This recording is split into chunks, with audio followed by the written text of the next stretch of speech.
Buenas tardes a todos otra vez. Vamos a empezar con nuestra clase de hoy, julio 29 de 2021, acerca de teoría general del proceso. Nuestra primera unidad, lo primero que vamos a hacer en este estudio del derecho procesal, va a ser hablar de los sujetos procesales. Generalmente, cuando se habla de sujetos procesales o de las personas que intervienen dentro del proceso, generalmente hablamos de una pirámide que está compuesta por el juez, por el demandante y por el demandado. ¿Sí? Esta pirámide donde tenemos un sujeto supraordenado, quien es el juez, que es el que va a resolver el conflicto que se presenta entre demandante y demandado.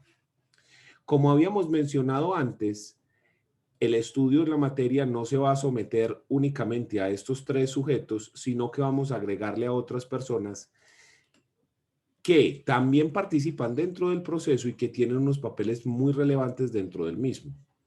Sin embargo, el primero que vamos a analizar, y es uno de los más importantes, si no tal vez el más, va a ser el juez. El juez, que es ese tercero imparcial, supraordenado, que se va a encargar de resolver el conflicto que las partes le han propuesto mediante la ley.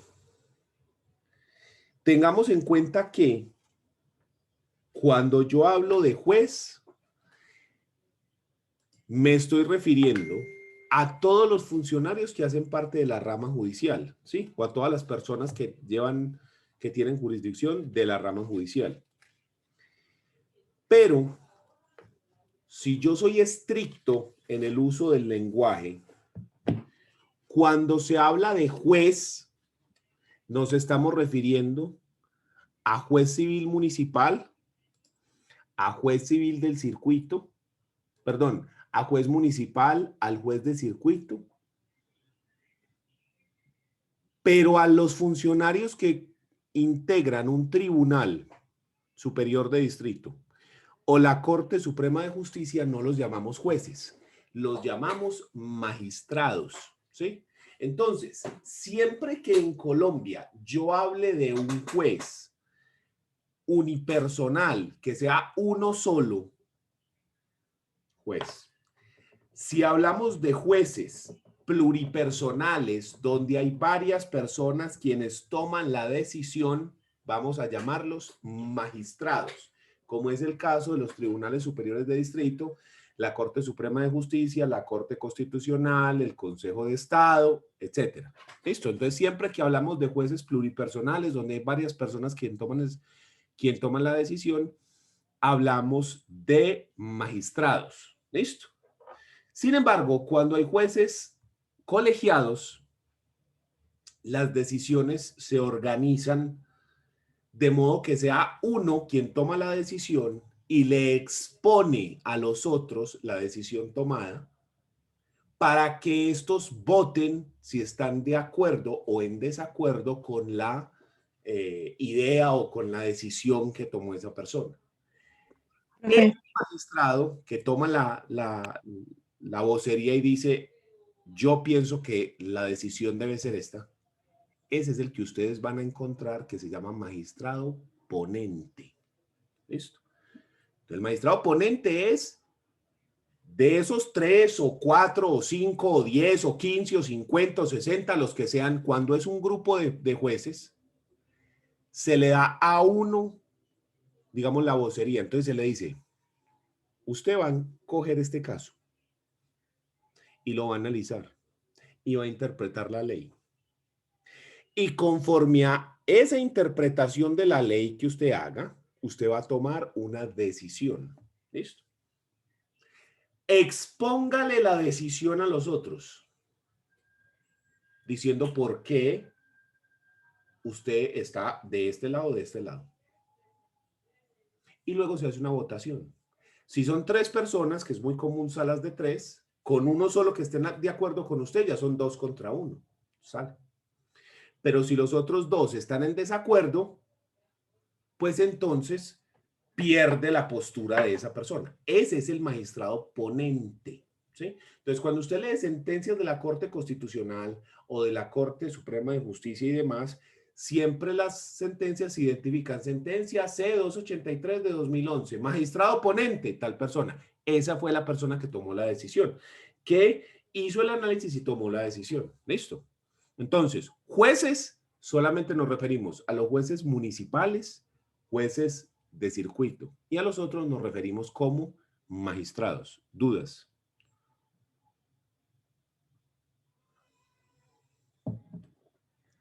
Profe, a los jueces, a los que son varios, ¿cómo que se le dice? Se les llama que pluriqué. Pluripersonales, o sea, de varias personas. Doc, una duda. Dígame. Cuando se da esta votación que está el magistrado ponente y se dan esos salvamentos de votos, ¿es el que no está de acuerdo con la postura de ese magistrado ponente? Exacto. El que no está de acuerdo, es más, aún estando de acuerdo, pero no por las mismas razones, usted puede salvar el voto. ¿Eso se hace para qué? Para dejar clara cuál fue su postura frente al tema. ¿Sí? Aunque eso no tenga mayores consecuencias, al menos sí deja clara cuál fue su postura frente al tema. Y algunas veces se ha visto que la jurisprudencia de las cortes cambia y ha cambiado con base en un salvamento de voto anterior, en el cual después, en un evento futuro, se volvió a analizar y se tuvo en cuenta lo que se dijo y se cambia eso, ¿ya? Juan Pablo. Profe, ¿hay alguna diferencia entre los jueces municipales y los jueces de circuito? Sí, los jueces en Colombia van a estar organizados, digamos, de manera jerárquica. Entonces, yo puedo decir que la jerarquía de los jueces en Colombia tendría que ser así.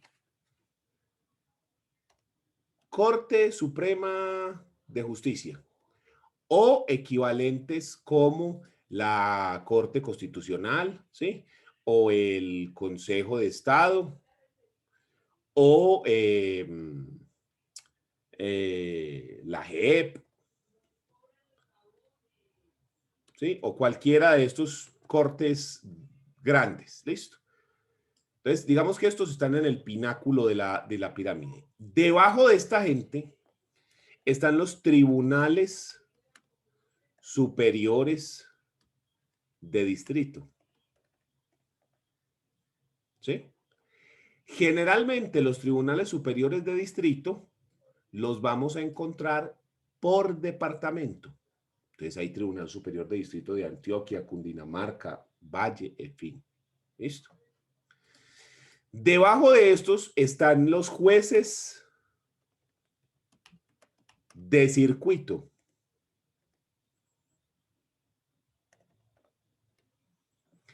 Que corresponden más es a las cabeceras municipales de los diferentes ciudades, llamémoslo de estas formas, ¿sí? Ciudades grandes o municipios grandes. Y por último, vamos a encontrar a los jueces municipales que, como su nombre lo indica, pertenecen a un municipio, ¿sí? Y únicamente tienen competencia en el mencionado municipio, ¿cierto? Entonces, nuestra pirámide, digamos, jerárquica de la jurisdicción vendría siendo algo así. En realidad, pues uno la debería poner invertida, ¿cierto? En realidad debería ser invertida. ¿En qué sentido? Porque pues el juez municipal, aunque hay muchos más jueces municipales, porque hay uno por cada municipio, pues su competencia es solamente el municipio. En cambio, el circuito tiene competencia en varios municipios. Por ejemplo, Envigado tiene juez municipal y Sabaneta también tiene juez municipal. Pero el juez de circuito de Envigado cobija también a Sabaneta. ¿Sí? Sabaneta no tiene juez de circuito, entonces Sabaneta viene hasta Envigado para demandar en circuito. Luego están los tribunales superiores de distrito, que tenemos uno por cada departamento, y en algunas capitales grandes como Medellín y Bogotá tenemos también Tribunal Superior de Medellín y Tribunal Superior de Bogotá. Y encima están los tribunales de cierre, las altas cortes, ¿sí? Como estas que están mencionadas acá, que son la Corte Suprema de Justicia, la Corte Constitucional, el Consejo de Estado, la JEP, ¿sí? Bueno. Nelly. Sí, profe. Son dos preguntas. A raíz de lo que acabo de explicar, me generó algo. Entonces, por ejemplo, cuando es un juez municipal, em, a ver, ahí en ese juzgado hay otros jueces que es, por ejemplo, el juez civil, juez de familia y todas esas cosas. Esos Pero eso jueces estamos que, hablando de materias, ¿sí? Es decir, una cosa es el rango del juez. ok. Una cosa es decir, usted es juez de circuito, o usted es juez municipal, ¿sí? O usted es de tribunal. Eso es una cosa. Eso es como decir, usted es gerente, o jefe, o director, o presidente, ¿sí me entiendes? Es el cargo. Pero ¿sobre qué tema es que usted resuelve? Entonces no es lo mismo ser, digamos, el gerente de operaciones que el gerente, qué sé yo, de producción o de, en fin, ¿sí me entendés? Entonces, la jurisdicción es la facultad que tienen los jueces para administrar justicia, para resolver los conflictos de las personas. Pero si yo a un juez le digo resuelva todos los conflictos de una persona, pues simplemente la persona no da abasto, simplemente la persona se estalla, ¿sí? Porque imagínate pues vos resolviendo sobre los conflictos de cualquier naturaleza de cualquier persona, no, imposible. Entonces, para que esa labor sea más eficaz y más eficiente, nosotros la segmentamos. Primero la segmentamos en áreas. Entonces, si usted es juez municipal, solo actúa en este municipio. Si usted es juez de circuito, en estos municipios que comprenden este circuito. Si es de tribunal, en este espacio. Si eso, Y después la segmentamos por áreas del conocimiento. Entonces, nosotros tenemos jueces civiles, jueces penales, jueces laborales, jueces administrativos. ¿Sí? Pero usted puede ser un juez civil y puede ser municipal o de circuito o del tribunal, ¿sí? Mira que son dos cosas diferentes. Ok. Así como cuando yo digo yo soy profesor de la Facultad de Derecho y otra persona dice no, yo soy profesor de la Facultad de Psicología y otra persona dice no, yo soy el decano de Contaduría. Sí, tenemos diferentes rangos, entonces están los decanos de las diferentes facultades, pero también están los profesores, ¿ya?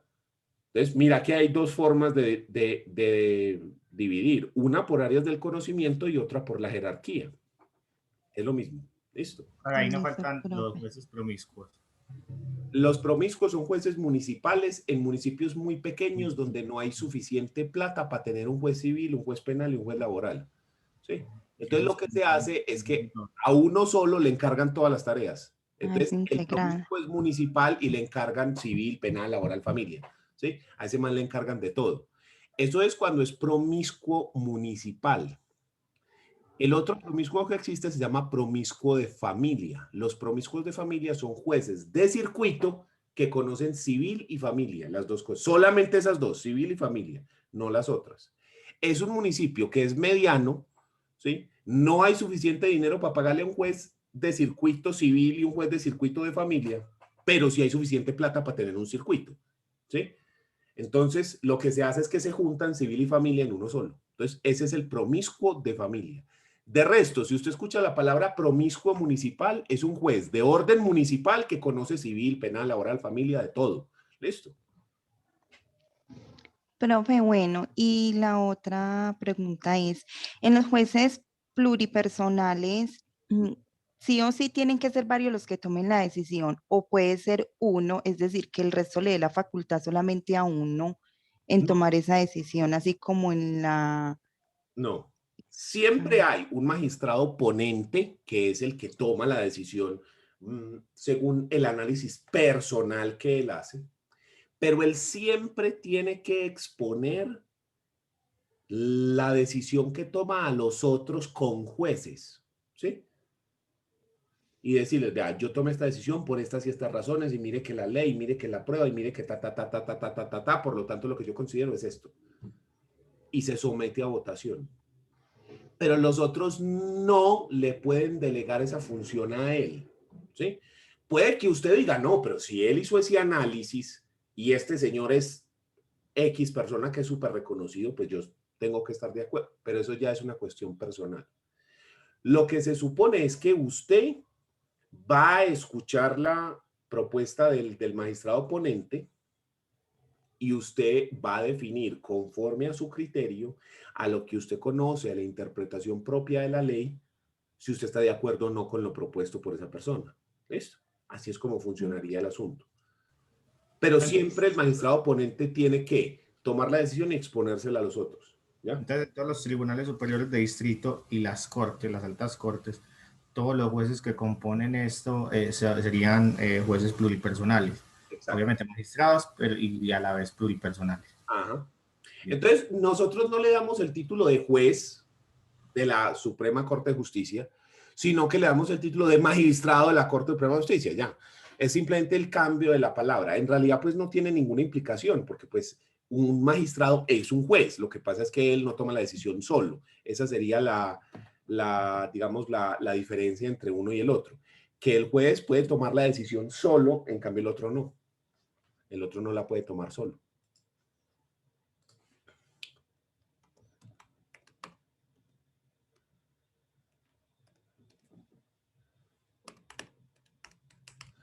Vean, les muestro aquí una cosa, vean. Esta es una sentencia de la Corte Suprema de la Corte Constitucional, la sentencia C-283 de 2011, ¿sí? Que fue la que le dio la porción conyugal a los compañeros permanentes. Entonces acá, a ver, acá más abajo está, no, esto es cosa juzgada, más abajo. Aquí está, entonces vea, dice expediente, demanda inconstitucional de estos artículos, actor, este fue la persona que demandó, magistrado ponente, este fue la persona que hizo la ponencia, Jorge Ignacio Pretel Chapul, ¿sí? Esta persona fue el que tomó la decisión y se la expuso a los otros, y si usted se viene por acá para abajo,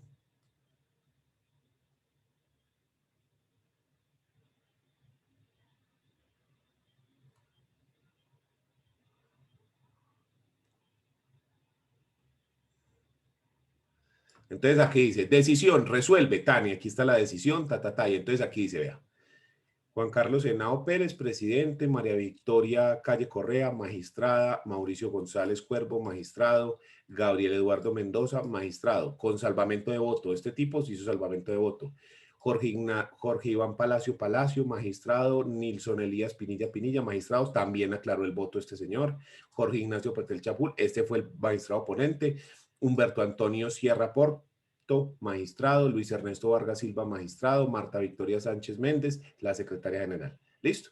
Y aquí están ya los salvamentos de votos de cada uno. Pero vea, estos son todos los magistrados que tomaron esta decisión, ¿sí? O sea, la decisión no fue solamente del ponente, que fue este, ¿sí? Profe, pero en la ponencia solamente se aprueba o se niega y no se puede alegar. Tienen que votar a favor o en contra y obviamente aclaran el voto, pero no se puede alegar. Exactamente. Profe, ¿qué es salvar el voto, porfa? Salvar el voto es explicar yo por qué no estoy de acuerdo con la decisión. Entonces, vea, miremos esto. Gabriel Eduardo Mendoza. Entonces, aquí dice, vea. Salvamento de voto del magistrado Gabriel Eduardo Mendoza Martelo a la sentencia CAN. ¿Sí? Magistrado ponente, este señor. Entonces dice, con el debido respeto por las decisiones de la Corte, expreso mi disentimiento respecto a la decisión mayoritaria en el asunto de la referencia. A mi juicio, el demandante al formular los cargos de los artículos tales y el Código Civil no tuvo en cuenta las demás normas que igualmente regulan el régimen sucesoral, razón por la cual resulta menester Es evidente que faltó carga argumentativa, ya que para analizar las normas por las mismas razones comparto los argumentos expuestos por los intervenientes dentro del proceso de estas cosas. Pero estimo que no era posible subsanar la falencia advertida en la presente demanda en cuanto no se integró la proposición completa de manera que fecha ut supra, tal, y ese es. Entonces, mire que es una explicación de por qué este señor no está de acuerdo. No está de acuerdo con la decisión. ¿Ya? Entonces, eso es un salvamento de voto, véalo ahí. Entonces, así es como funciona digamos, los juzgados en Colombia, los jueces, ¿ya? Entonces, cuando yo hablo de jueces en general, ¿sí? Cuando yo hablo de este sujeto procesal, estoy hablando de juez o también estoy hablando de magistrados, con las reglas específicas que tiene cada uno para poder ejercer su profesión. ¿Listo? Entonces, vamos a empezar hablando de el juez. Como ya dijimos, la palabra juez se utiliza para designar a los funcionarios de la rama judicial, teniendo claro que si son jueces unipersonales, los llamamos jueces. Si son jueces pluripersonales, se llaman magistrados. El término juez viene de la contracción de dos palabras latinas, que son la palabra ius, que significa derecho, y la palabra dex, ¿sí? Que significa decir o declarar. Esto viene de las términos o de los conceptos. ¿Qué significa DEX? Qué pena. Decir o declarar, pero esto viene de los conceptos latinos, iuris, que significa derecho como tal, normas, y del latín vindex. Es decir, estas dos son contracciones de estos términos. Iurix, que significa derecho, sistema normativo, y vindex, que significa vinculador, que significa declarante, que dicta. Entonces, si usted dice iuris vindex, se refiere a la persona que declara el derecho, la que dice el derecho, el que vincula el derecho, el que pronuncia el derecho o el que pronuncia lo que es recto. ¿Sí? Entonces, si usted las junta, iuris vindex, de ahí viene el concepto de juez. Y estas palabras se hizo la contracción a iusdex, lo que pasó a ser después juez. Esa es la etimología latina de la palabra, de ahí es de donde sale. Para nosotros, ¿qué significa ser juez? Significa que es una persona imparcial, supraordenada. ¿Cómo así que supraordenada? Que esa persona está un nivel por encima de las partes. Por eso siempre se pone de esta forma, ¿sí? El demandante y el demandado acá, porque ellos están en igualdad de condiciones, pero el juez por encima. ¿Por qué está el juez por encima? Porque el juez es la persona autorizada para tomar la decisión. La persona que está autorizada para imponer su criterio. ¿Sí? Entonces las personas le proponen un conflicto con la demanda y la contestación. Señor juez, lo que pasa es esto y esto y esto y esto, y el otro responde a eso. Y el juez toma una decisión al respecto e impone esa decisión. Esa decisión del juez es obligatoria para las partes. Y eso es lo que se llama sentencia, ¿sí? Esa decisión del juez, que es vinculante, que obliga a las personas.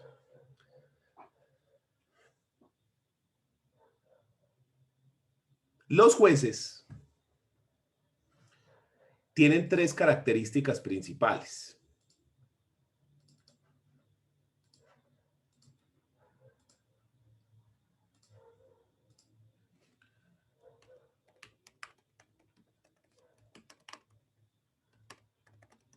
O de los funcionarios judiciales, como usted le quiera poner.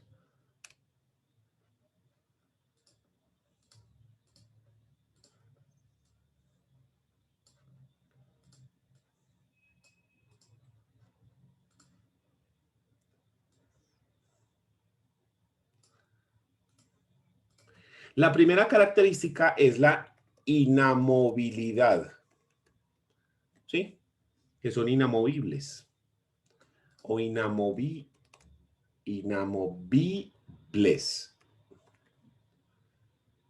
No. Inamovibles, ese sí, ahí sí me quedó bien. La segunda es que son sedentarios.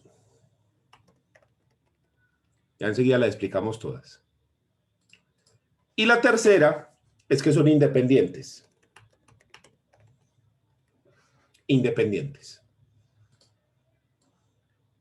Inamovibles, sedentarios e independientes. Esas son nuestras características principales de los funcionarios judiciales o de los jueces.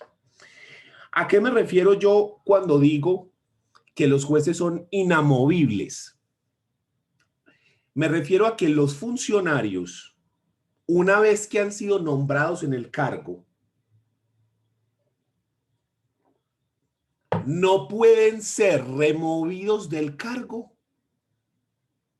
sino por las causales que expresamente traiga la ley.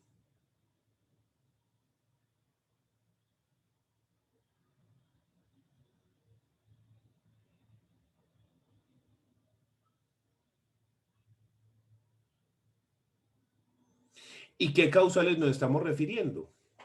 El retiro forzoso, cuando se llega a la edad de retiro forzoso, o cuando se comete una falta grave que ha sido juzgada, ¿sí?, y probada y que da como consecuencia la expulsión, ¿sí?, por abandono del cargo, etcétera. Hay varias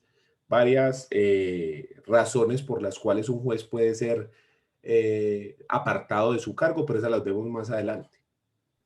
Profe, o sea que ni siquiera con el cambio de administración política puede ser removido del cargo.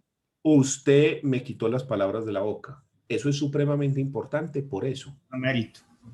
Porque el juez no depende del gobernante. ¿Sí? El juez no depende de que el jefe lo nombre y de pronto está usted de malas y sale, chao, o se fue el de arriba y entonces se fue usted también. No. Si usted es nombrado como juez, hasta que la ley no establezca que usted deja el cargo, usted no lo deja. ¿Sí? Hay muchas, o sea, dependiendo del cargo, hay muchas reglas al respecto, pero más adelante las vemos, las razones por las cuales los jueces dejan los cargos. ¿Sí? Puede ser el tiempo, puede ser lo que les digo, la edad de retiro forzoso, haber cometido una conducta que tenga como sanción la destitución del cargo, etc. Profe, yo le hago una pregunta. Dígame. Dentro de todas estas gamas de personajes que hay, existen unos que llaman inspectores. Esas personas también tienen esa misma condición de los jueces, que no pueden ser... No. Los inspectores son unas figuras administrativas, ¿sí? Ya. Que cumplen diferentes funciones. Entonces hay inspectores de tránsito, hay inspectores de policía, ¿sí? Y otras cosas. Esas personas tienen unas funciones específicas para su cargo. Sin embargo, para algunas cosas especiales, la ley los deja actuar como jueces, les da jurisdicción, pero para unas cosas muy simples. Sobre todo para los de policía. Pero no tienen función jurisdiccional. Okay. Cuando yo hablo de función jurisdiccional, es coger un conflicto, resolverlo e imponer una decisión, la cual tiene que ser respetada por las partes y el Estado se encarga, mediante el uso de la fuerza del Estado, la fuerza legítima, de hacerla cumplir. ¿Sí? Perfecto. Muchas gracias, profe. Con los inspectores no funciona esto. Estos son figuras administrativas. ¿Ya? Ok.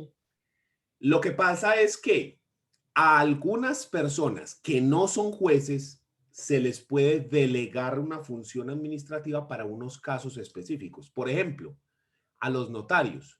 Los notarios no son jueces. Sin embargo, los notarios tienen funciones jurisdiccionales, por ejemplo, para realizar divorcios de mutuo acuerdo. Entonces, los notarios pueden realizar divorcios de mutuo acuerdo como lo harían los jueces, pero solamente esos.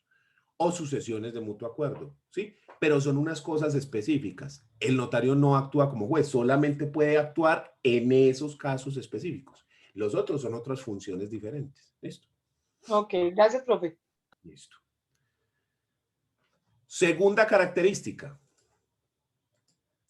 Son sedentarios. ¿A qué nos referimos con esta palabra que generalmente se utiliza para descripción de otra condición? Aquí nos estamos refiriendo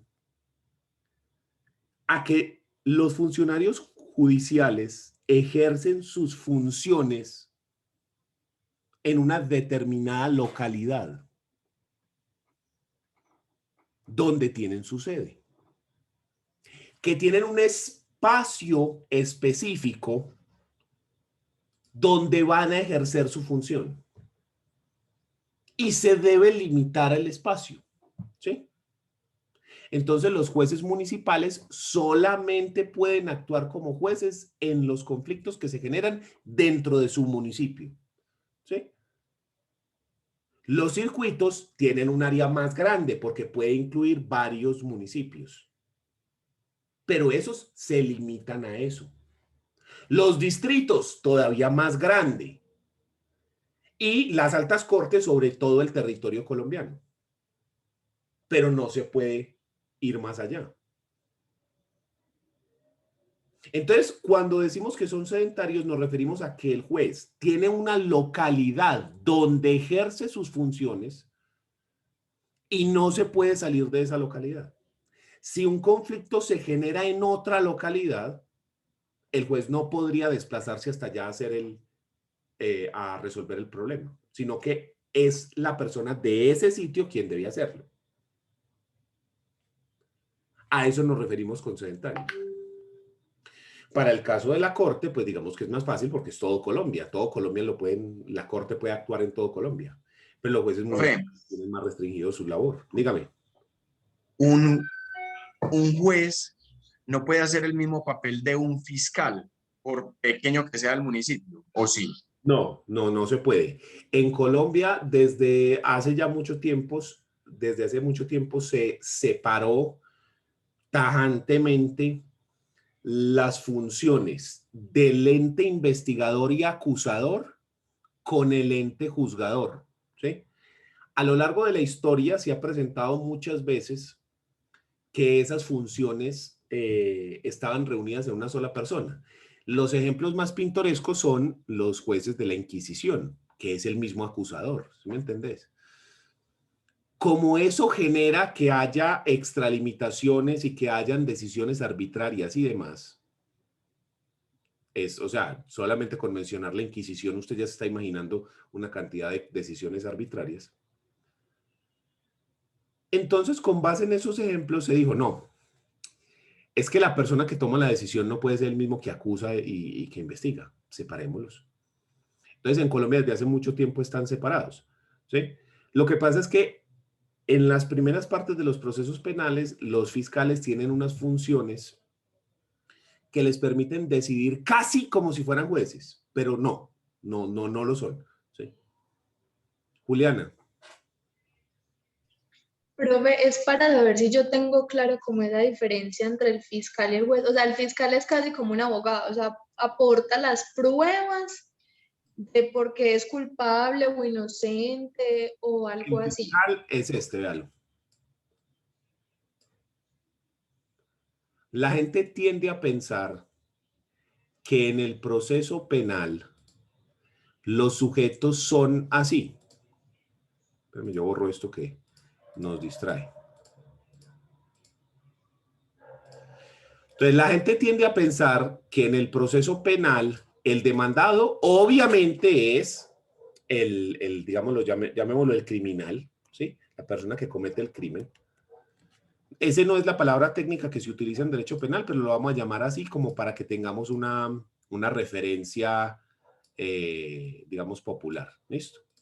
Y la gente piensa que el papel del demandante, quien demanda, es la víctima. ¿Sí?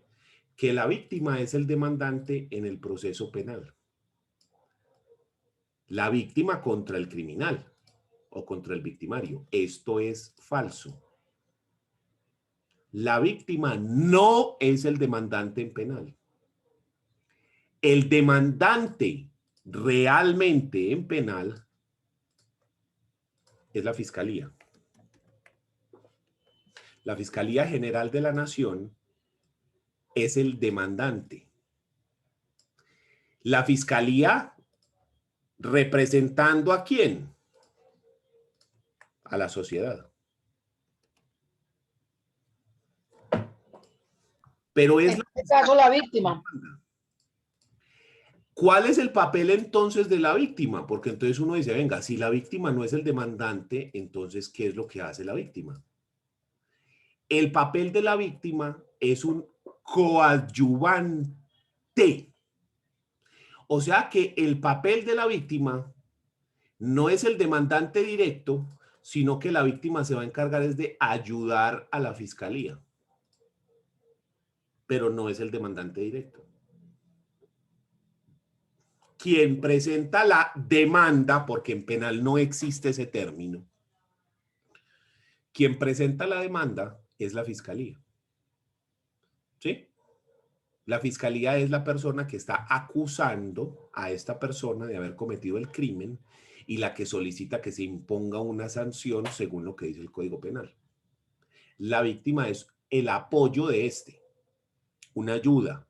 Si a la fiscalía se le quedó algo, no vio una cosa, ¿sí? No aportó una prueba, se le va a vencer un término, no ha pedido un recurso, entonces la víctima lo puede hacer, pero ellos no son quien tienen la demanda la presenta la fiscalía, entendiendo que en penal el término demanda no existe, ¿sí?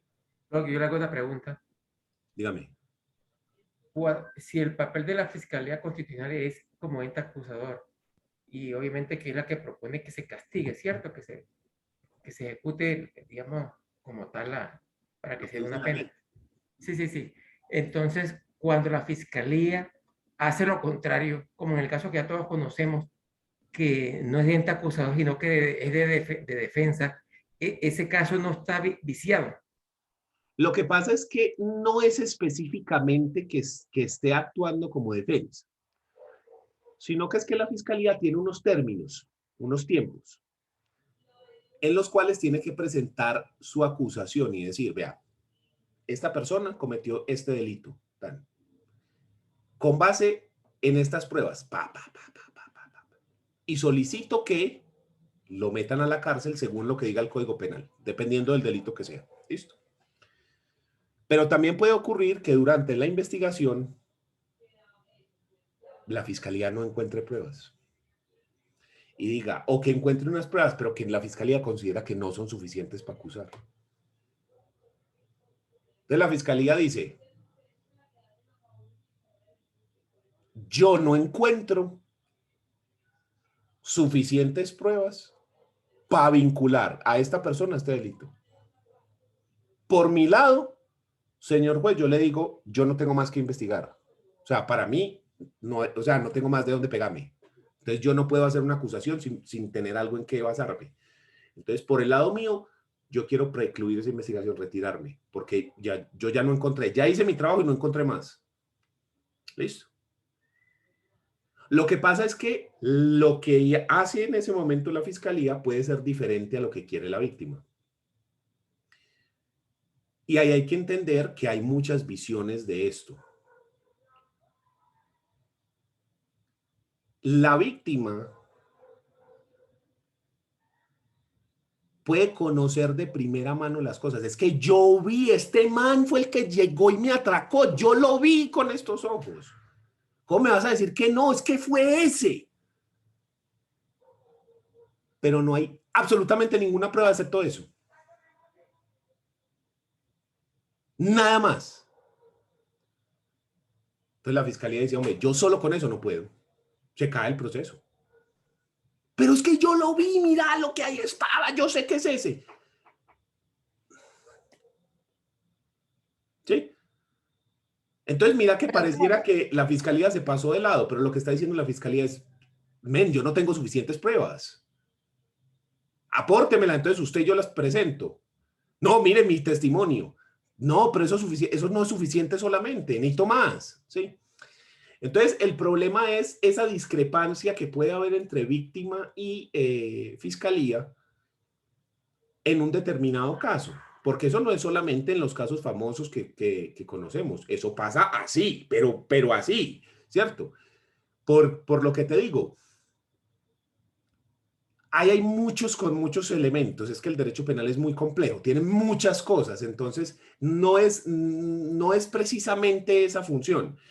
Ya usted ahí además le puede meter cualquier otra cantidad de componentes externos al derecho, ¿cierto? Usted le puede meter a eso corrupción y lo que usted quiera, cualquier otro componente externo. Pero eso ya pues se sale del ámbito de académico porque, es decir, yo no te puedo decir que la fiscalía es que está actuando de una manera o la otra cuando hay un componente externo, ¿cierto? Porque ya ahí eso, o sea, ya eso es otra discusión, ¿cierto? Pero entonces no es precisamente que se actúe de defensa. Es más, en algunos casos la víctima llega y dice, yo lo perdono, no, ya mentiras, no fue él. Y la fiscalía dice, lo siento, men, pero es que el delito está cometido, esto está probado. Y por más que usted lo perdone, olvídese, vas para adentro. Ustedes recordarán el caso cuando intentaron matar, no, pues ustedes que se van a acordar de eso, los más viejitos sí. Cuando intentaron matar al Papa Juan Pablo II, ni siquiera sabrán quién es ese viejo. Sí, yo sí me acuerdo, profe, yo soy la más viejita del grupo. Bueno, entonces resulta que el Papa, hoy en día está Pacho. Antes de Pacho estaba Benedicto. El del que está vivo todavía. Antes de ese estaba Juan Pablo II. Ajá. Por allá en los 90, como en el 90, ¿qué sería eso? Como en el 94, 5, 6, por allá, en los 90.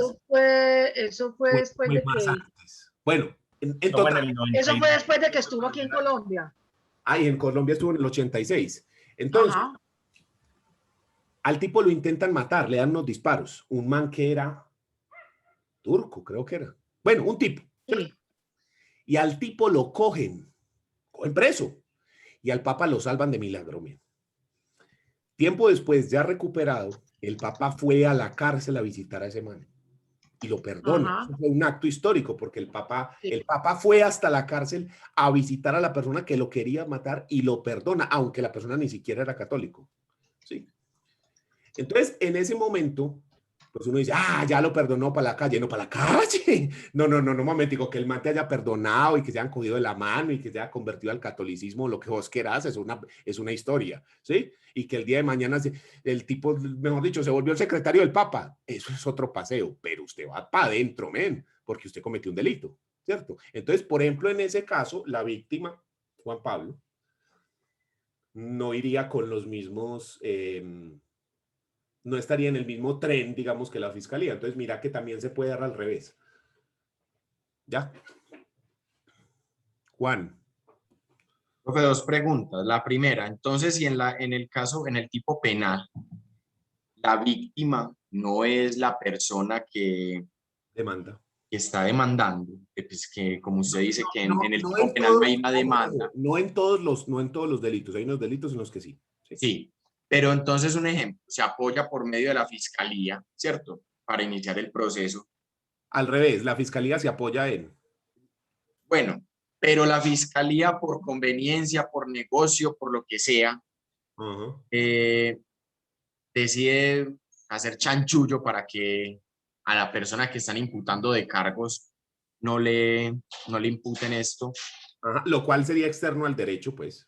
Sí. Ahí la persona que acudió inicialmente a la fiscalía, presentar esa denuncia, ¿podría acudir a otro fiscal o cómo podría hacerse esa triquiñuela? Lo que hace más o menos, porque pues esto es más jodido, es que la fiscalía llega y dice, señor juez, hombre, yo no encuentro cómo vincular a este man.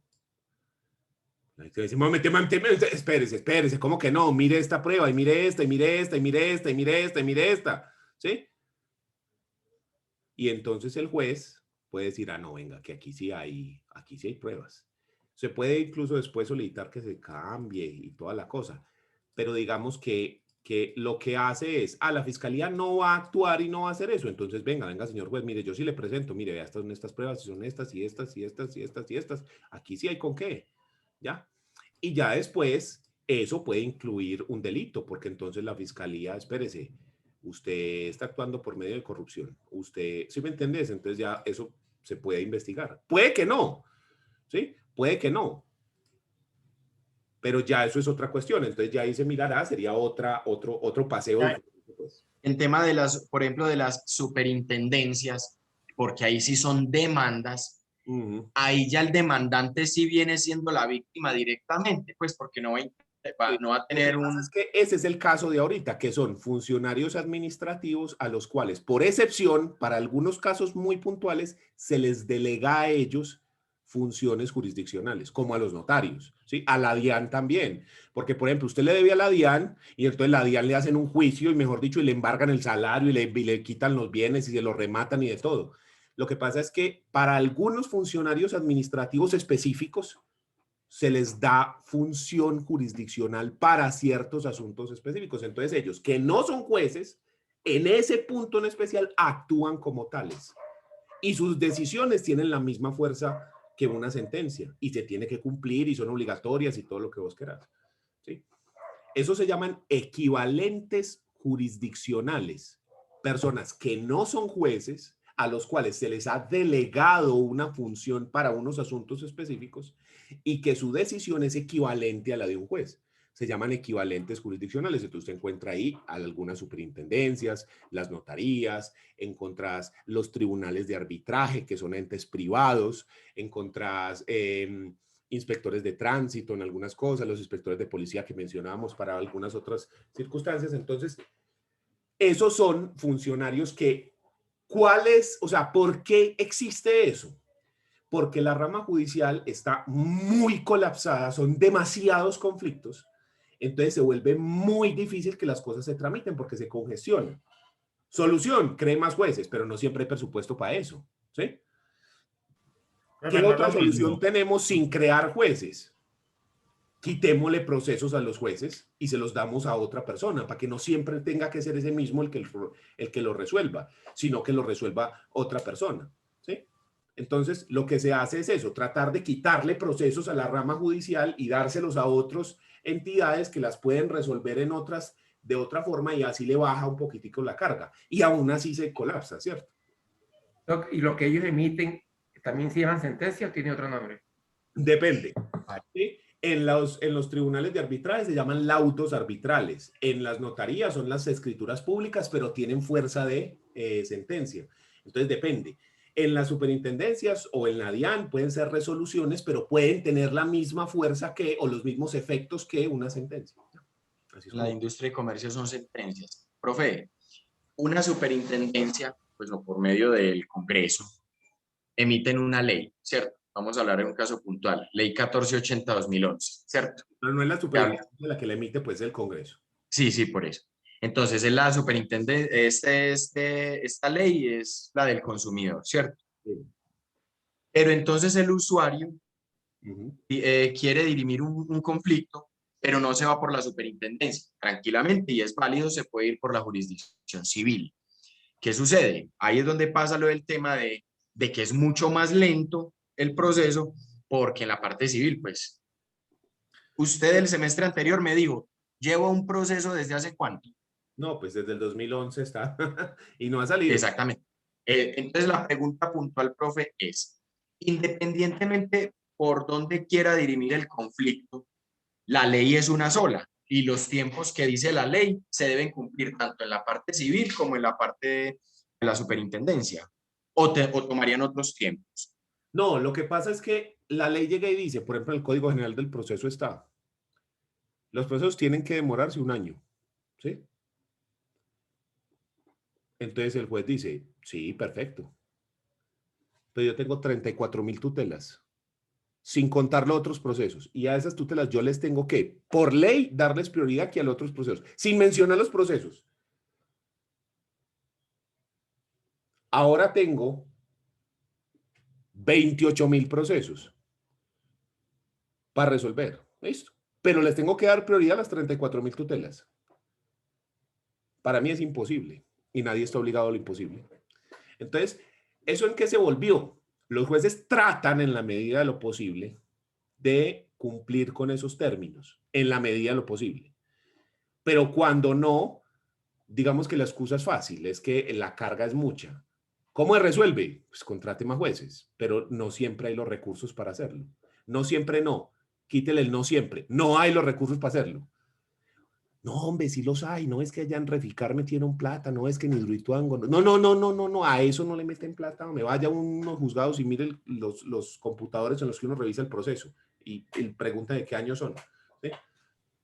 Profe, ahí es donde se ve a veces, por eso, pues te lo digo personalmente, que los jueces a veces admiten unas tutelas que uno cuando las lee dice, pues, o Ah, sea, no, sí, pero o sea, por hacerlo a la carrera, ok. es que las tutelas les toca. Por ejemplo, una forma que a mí me impresionó mucho que hacen en Perú, que yo dije, ¿cómo? En Perú hay jueces constitucionales, solo encargados de eso. Entonces, en vez de que todos los jueces civiles, penales, laborales resuelvan tutelas, tienen unos jueces especiales para resolver eso. Entonces yo, ¿cómo? Claro, es que esa es una super solución. Entonces usted tendría juez civil municipal, juez penal municipal, juez laboral municipal y juez constitucional municipal, por ejemplo. Y cada uno se encarga de una cosa y las tutelas le caen a este, lo penal a este, lo laboral a este, lo civil a este. Y eso se resuelve. Pero volvemos a lo mismo. ¿Eso qué es? Más jueces. Y eso no es una prioridad en el Estado, al menos en este momento. ¿Debería serlo? Sí. ¿Eso está muy mal? Sí. ¿Hay plata? También. Sí. Pero no es una prioridad. ¿Por qué? No lo sé. Yo creo que profe, no produce plata de manera directa. Creo yo que es por eso. sí, profe, pero o sea, una tutela, vulneración de un derecho fundamental, pero no se toman el trabajo, eso es la percepción mía en ocasiones, cuando uno lee la tutela, que uno dice, ¿este juez será que no leyó el expediente o qué? Lo que pasa es que acuerde que las tutelas se pueden poner hasta de forma oral si la persona no sabe ni leer ni escribir. No necesitan abogado. Entonces el juez no puede desechar la tutela por la forma, porque la persona puede que a duras penas sepa leer y escribir quien lo puso. ¿Sí? Y puede estarse en vulneración flagrante de un derecho fundamental, entonces el juez no puede simplemente desechar eso y decir, no, eso no cumple, chao, porque donde sí se vulnera el derecho, ¿sí? Entonces ahí el juez también sería responsable y por ende el Estado por una falla en el servicio. Entonces es por eso. O sea, el problema es La que tutela no tiene formalidad, es uno el que la hace formal, pero sí no tiene formalidad. Sí. Sí, es que Una consulta. En el tema antes de acción y contradicción, derecho de acción y contradicción en penal, entonces el derecho de acción lo ejerce acá en este caso la fiscalía y el de contradicción el imputado. sí, exactamente. Así es como funciona. Excepto en algunos delitos específicos donde la víctima directamente actúa como acusador. ¿Sí? Pero son unas cosas específicas. Hace poquito salió una ley que se llamaba, ¿cómo era? El acusador privado o algo así.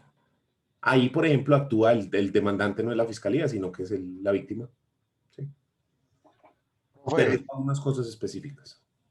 Profe, de esos tiempos de los que nos estabas hablando ahora, en el que la fiscalía dice, no encontré pruebas para guardar a este man, esos tiempos, ¿cómo serían más o menos? ¿O en cuánto la fiscalía No estoy podría decir mal, eso? ojo que yo no soy penalista, pero si no estoy mal, Sí. son 180 días en la etapa de investigación, prorrogables en otros 180 días más. O sea, un año. Un año. Ujú. Ah, carajo. Pero dentro de ese término hay otros términos adicionales. O sea, eso no es tan, tan fácil. Es jodido. Es que los términos en penal, ay María, por Dios. Porque, profe, pues eso empezaría desde el momento, digamos, que a uno lo llaman a una conciliación. ¿Empezaría desde que termine esa conciliación o desde que a usted le ponen el denuncio como tal? Para mí, pues, repito lo mismo, yo no soy penalista, pero para mí Sí. hay la denuncia, que es la noticia criminal, porque desde ahí empieza la etapa de investigación, ¿cierto? Ok, profe, gracias. Pero seguramente un penalista verá, no, ¿cómo vas a decir eso? No, es que eso, ¿sí? Pero lo que le digo, yo estoy hablando de una base más general, porque es que pues, si nos metemos a lo específico, eso tiene muchísimas reglas, ¿sí? Entonces uno puede decir que antes de que inicie el proceso penal como tal, hay unas etapas que se tienen que cumplir antes, ¿ya? Y eso no está dentro de lo que llamamos proceso penal, ¿listo? Pues, mire pues el asunto. Listo.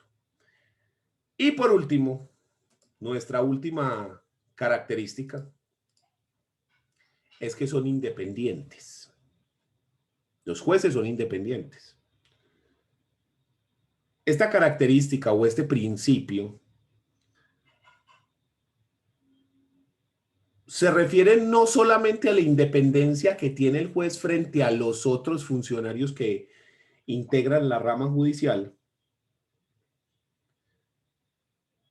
sino que además se habla de que los jueces son independientes de las otras ramas del poder público.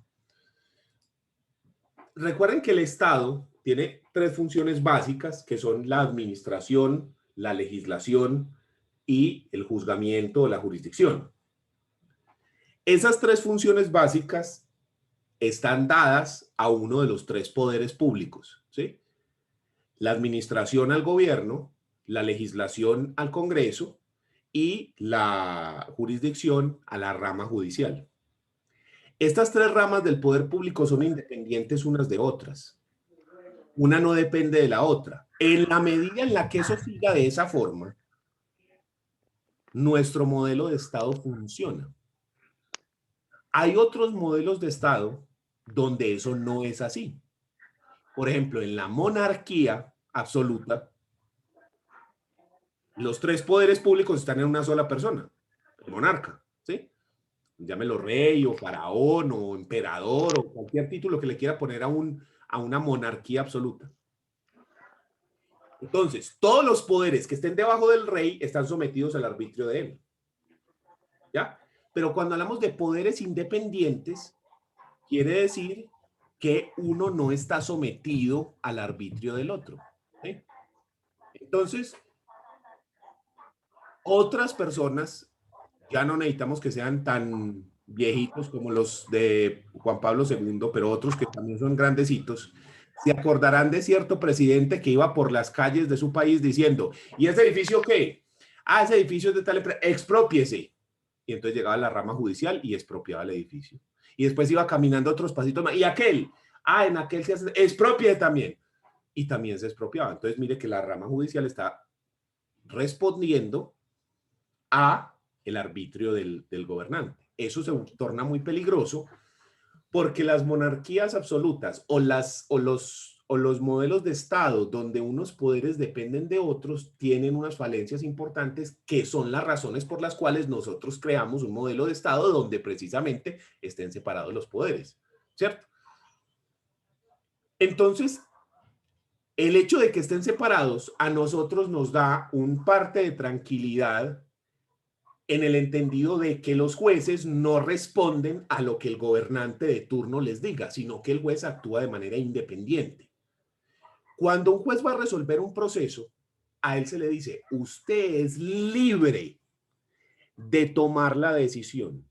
Solo está sometido al imperio de la ley.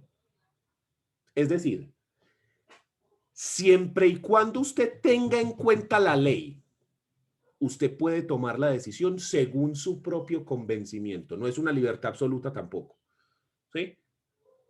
La ley le impone al juez obligaciones como que tiene que basarse en las pruebas, no solamente en el capricho, que tiene que basarse en las pruebas, que tiene que exponer las razones por las cuales toma las decisiones y que debe respetar todo el ordenamiento jurídico. ¿Listo?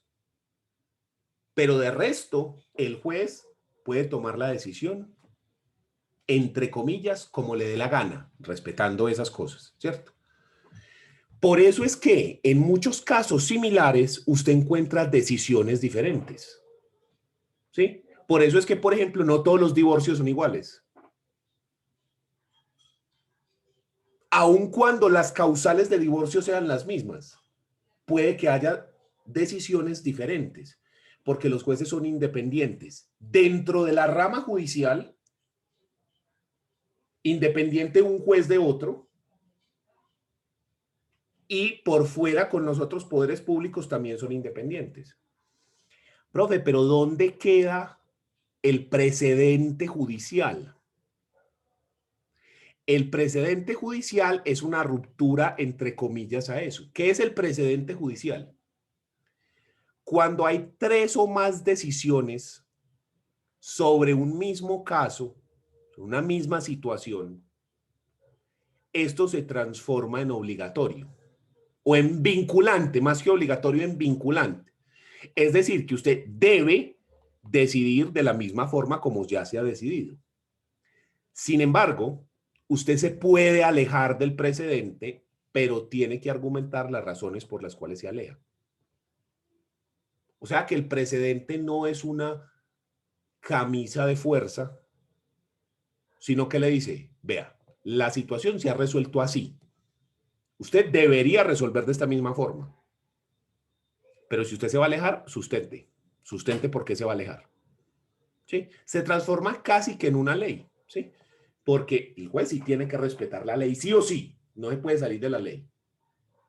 Al menos en este modelo de Estado, porque tenemos otros modelos de Estado donde los jueces funcionan de manera diferente. Pero en este funciona así. Hay modelos de Estado, como por ejemplo en el norteamericano, donde los jueces van creando el derecho a medida que van resolviendo casos.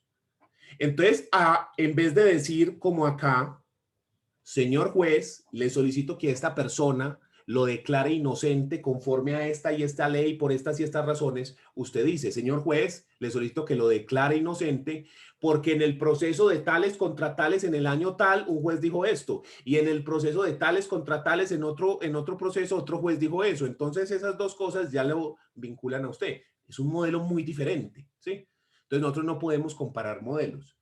Si bien es cierto que muchas veces se reproducen modelos del derecho dentro de los estados o que tomamos como base ciertas figuras para ir avanzando en el derecho, siempre hay que guardar las proporciones, porque aunque yo intente tomar algo de otra parte para que funcione aquí, yo no lo puedo acoplar directamente porque eso fue creado para una sociedad específica en un momento específico. Entonces yo no lo puedo acoplar a otra sociedad así como así.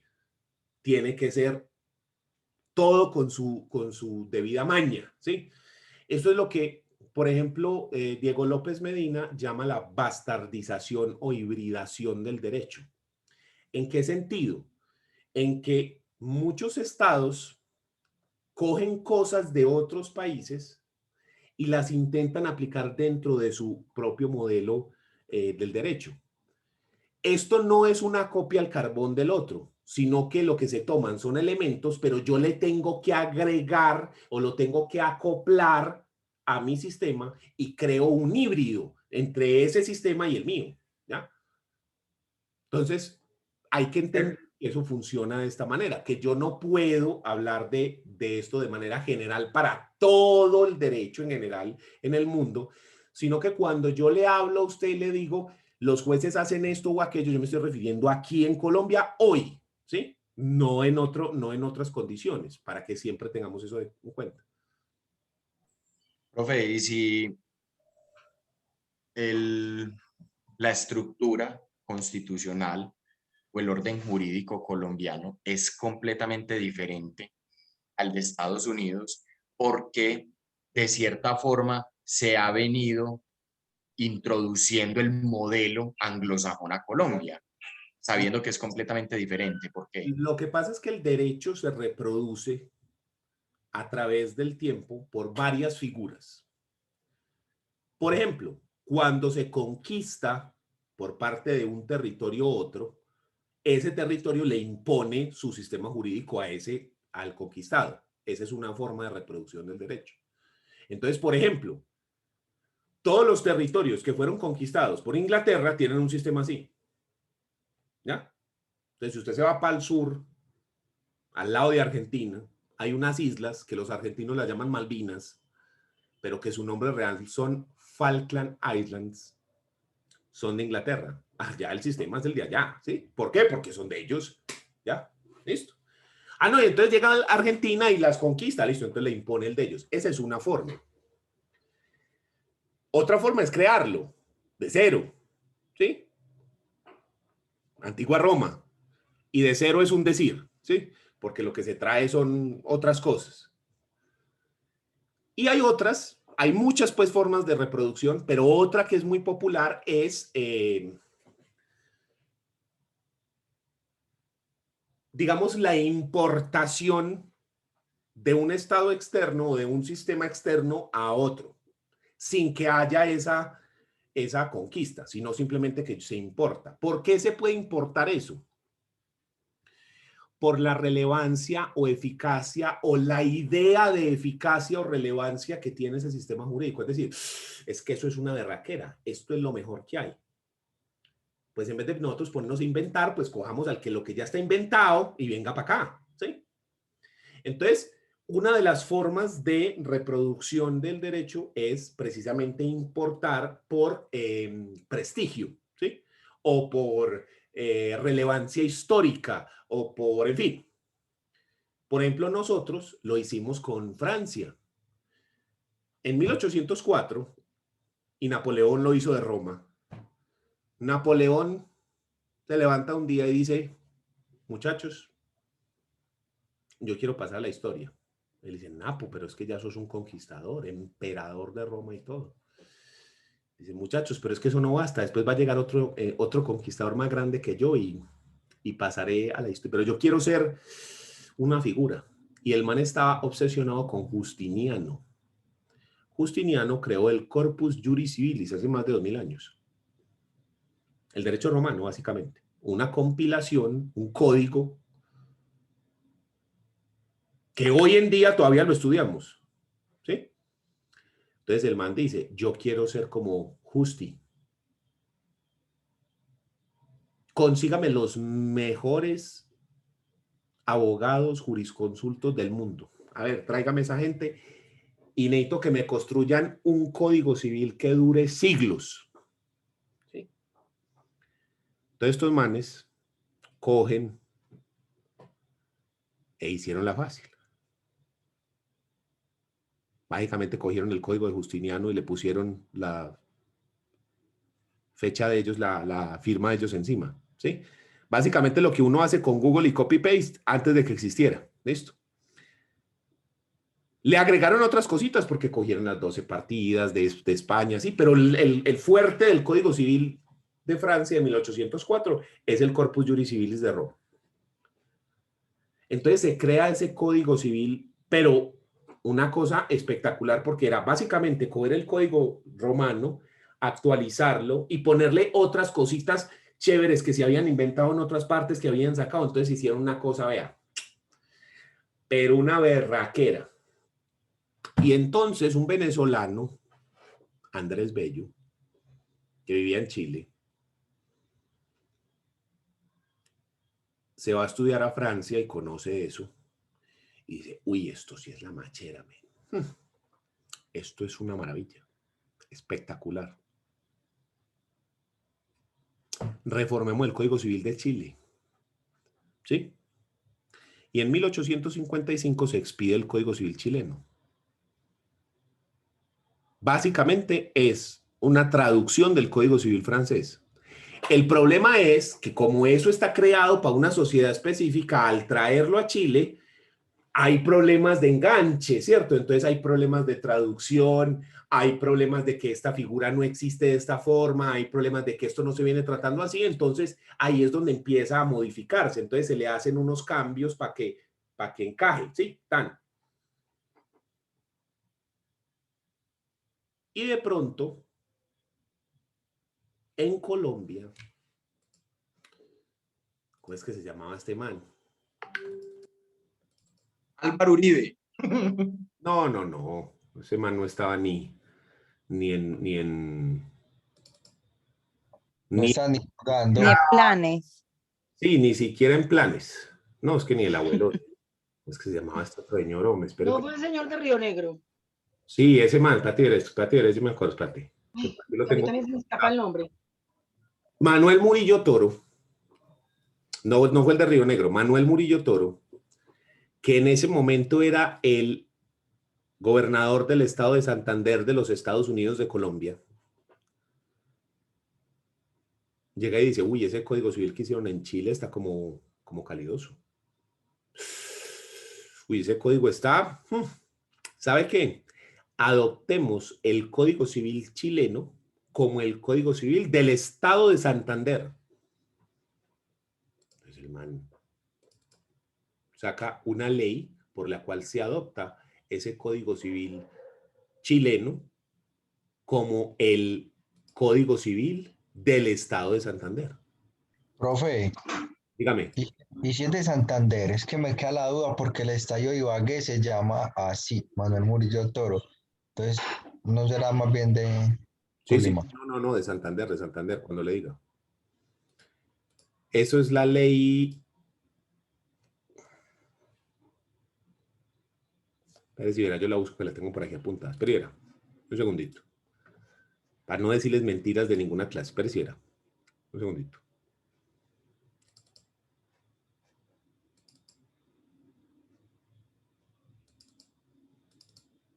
¿Dónde estás? Acá.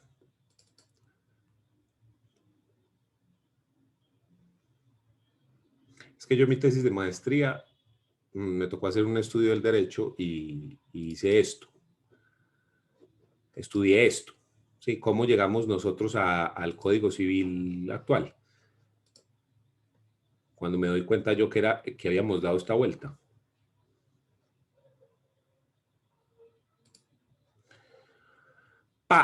La ley la ley del 12 de octubre de 1858, por medio de la cual el Estado de Santander acoge el Código Civil chileno, suscrita por Manuel Murillo Toro, presidente del Estado, no gobernador, presidente del Estado, ¿sí? De Santander.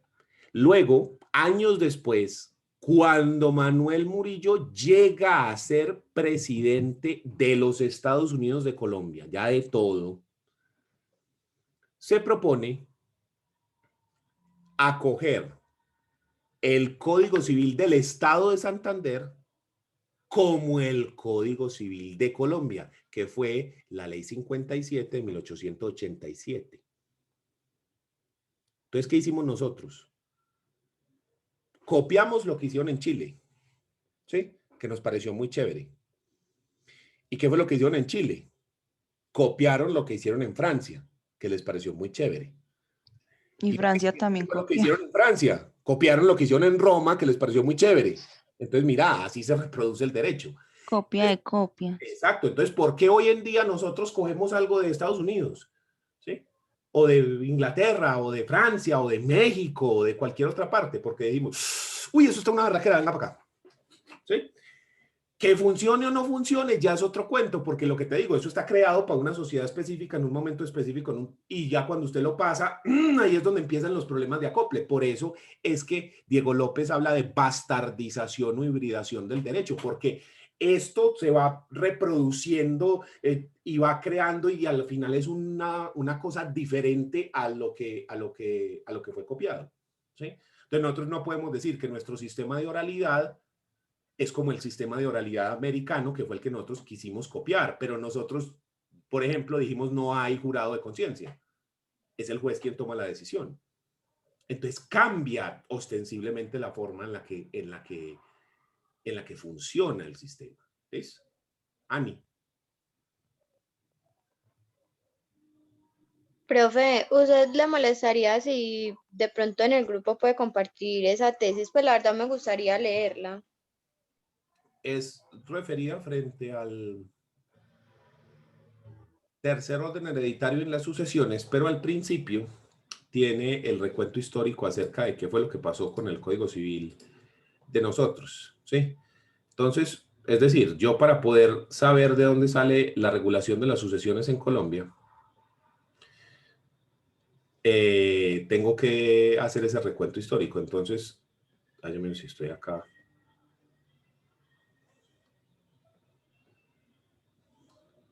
Entonces, todo empieza aquí, con el Código Civil de Napoleón de 1804, ¿sí? Que es una portada del código original. Esto es una imagen del artículo que yo estaba buscando, que era sobre el tercer orden hereditario de una traducción de 1810, si no estoy mal, al español, que es una foto de ese código, al español obviamente, ¿sí? Luego después eso pasa al proyecto de Código Civil, porque hubo 3 proyectos. El primer proyecto es de 1853, si no estoy mal, no. El primer proyecto es del 41 al 45. El segundo proyecto es del 53. Hay un proyecto inédito. Y después Está el proyecto de Código Civil de 1841 y después el proyecto de Código Civil chileno de 1853, que es el último. Y ya así después de eso sale lo que nosotros conocemos como el Código Civil chileno de 1855, que está más para acá, más abajo, velo acá. Sí, entonces en ese cambia el asunto. Véalo aquí, esta es la foto del artículo que yo quería mirar. Y aquí se va viendo cómo va cambiando. Incluso si vos mira la ortografía que se utilizaba. Mira, no se utiliza Y, sino Y latina, ¿sí ves?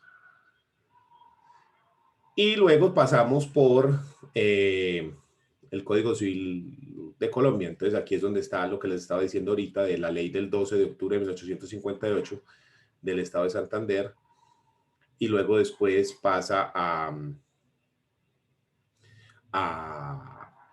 Colombia, ¿cierto? Y aquí está pues las cosas de cómo se logró eso.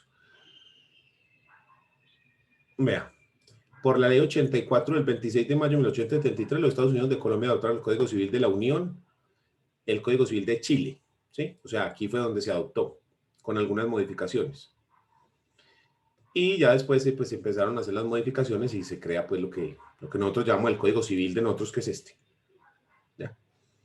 Entonces, esa es, sí, con mucho gusto las comparto, no hay ningún problema para que la miren. Juan Pablo. Profe, es que quedé como con una inquietud respecto al tema de jueces. Es una inquietud que me surge. Por ejemplo, ahorita que hablábamos de los jueces municipales, hablamos que solamente, perdón, de los jueces promiscuos, que son municipales, porque los territorios son muy pequeños. En caso de que haya un conflicto de interés y recusen al juez, ¿cómo se resolvería el caso si no hay más jueces en ese territorio? Debería haber más para nombrar a otro, o si no, toca nombrarse un juez ad hoc. Por ejemplo, se puede nombrar al secretario como juez para ese proceso, ¿sí? O remitirlo al tribunal. Al circuito. Ah, ya. Generalmente lo que se hace es que se nombra a otra persona. Como el secretario también es abogado, el secretario podría ejercer el cargo de juez para ese caso en específico. Pero generalmente hay uno o dos juzgados promiscuos. Entonces, si no es en uno, en el otro. Ah, listo. Gracias, profe. Listo. ¿Alguna otra duda, Juan Pablo? Que sigue con la mano levantada. No, por mi parte no. Qué pena, ya la bajo. ¿Alguien más? Profe, en ese sentido, con la relación a la pregunta del compañero, el juez pierde sus derechos políticos también. No. O sea, no puede ni votar o puede hacer política el juez también. Sí, o sea, el juez no es como los militares que no pueden votar, no, el juez es una entidad política. El juez puede votar y puede... Lo que sí es que no podría hacer proselitismo, y menos dentro de un proceso, porque entonces ya ahí estamos hablando de romper con normas, pero de orden disciplinario, ¿sí? Pero sí, el juez puede votar y toda la cosa. Pero es que el presidente, por ejemplo, o los funcionarios del Congreso no inciden en la labor del juez porque el juez es independiente a ellos, ¿ya? Entonces, entre comillas, al juez no le importa quién sea el presidente, porque él igual cumple su función. Entre comillas, porque eso no es tan fácil de decir, pues, pero básicamente es eso, ¿cierto? No, pero como teniendo como soporte eso que usted acaba de decir, la situación actual de Colombia, uno sí se presta para decir hay separación de poderes como tal, porque uno ve... No, o sea, es que ahí es donde nos metemos en camisa de 11 varas, porque, a ver, cuando uno enseña derecho, uno intenta hacer algo como lo que hacía Kelsen con la teoría pura del derecho, es decir, explicar la teoría alejado de las influencias externas, ¿sí me entendés? Para explicar cómo es que funciona el sistema. Pero la realidad nos pone sobre la mesa unas condiciones donde yo no puedo simplemente, o sea, el derecho no existe por sí solo. El derecho tiene influencias externas, ¿cierto? Entonces, aun cuando yo digo que el juez tiene que ser imparcial y que sus decisiones no pueden ser prejuiciosas, todos hemos conocido casos de jueces que toman decisiones prejuiciosas, ¿sí? Racistas o discriminatorias en razón del sexo, de la preferencia sexual, de la identidad, del partido político, de otras cosas. Eso no está contenido dentro de la norma porque se supone que la norma está pensando, como decía Kelsen, como que se estuviera en una cápsula, ¿sí me entiendes? Alejada de ese tipo de cosas. La realidad nos muestra otras cosas. Entonces, nosotros tenemos que separar dos cosas. Cuando yo le estoy enseñando la teoría de cómo funcionan las cosas, yo le hablo desde el punto de vista, digamos, puro, parafraseando a Kelsen, sin las influencias externas. Los ejercicios o los ejemplos que nos propone la realidad, y yo que soy litigante que uno los ve, nos muestran que no siempre es de esa manera, de que siempre puede haber ese componente humano que está permeado por otras cosas. Entonces yo siempre tengo que tener eso en la cabeza, que no es lo mismo lo que yo le enseño en el papel versus lo que es la realidad. ¿Para qué entonces nos gastamos el tiempo con eso?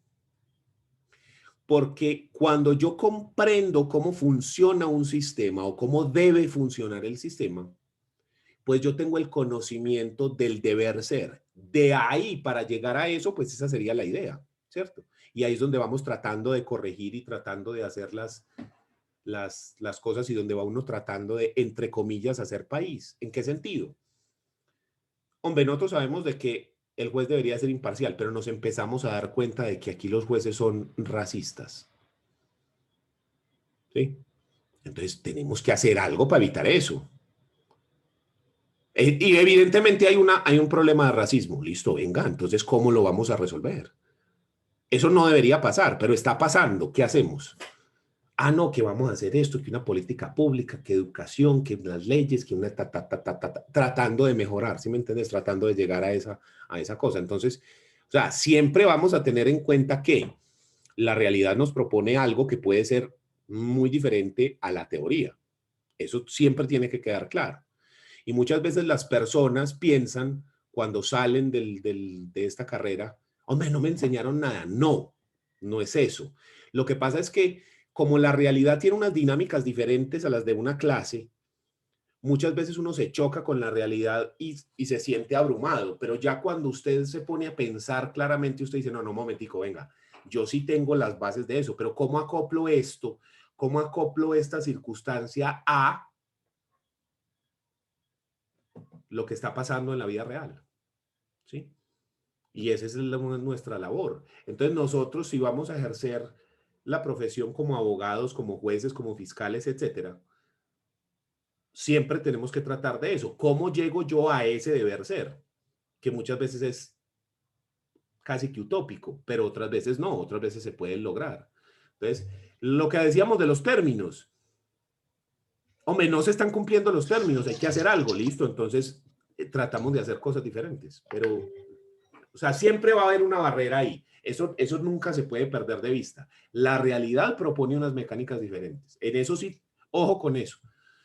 Yo intento enseñarle a usted siempre la teoría y mostrarle la parte práctica, pero la realidad puede ser totalmente diferente a lo que yo le enseñe, porque yo le enseño desde lo que yo he vivido. Usted sale a la calle, puede vivir otra cosa, ¿sí? Entonces, esa subjetividad siempre hay que tenerla en cuenta. Digamos que ese es nuestro margen de error, que puede ser muy grande, pues, o puede ser muy, muy poquito. Eso depende de la situación.